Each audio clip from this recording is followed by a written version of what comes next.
How to log in with Google in the Reddit application.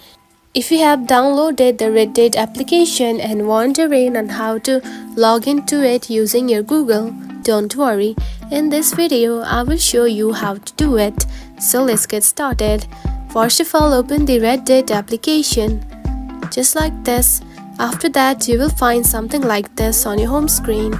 Now tap onto your profile icon at the top, just right here. Select it. Then here you can find sign up or login just right here. Now tap on it. Now to log in with Google, simply tap on to continue with Google right here. Select it. Tap on to continue.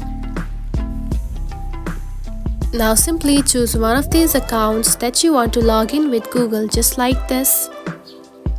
Then tap on to continue. And now you can see you have been logged in with your Google. And that's it. This is how you can log in into the Reddit using your Google. If you found this video helpful, don't forget to like and subscribe for more tips. Thanks for watching.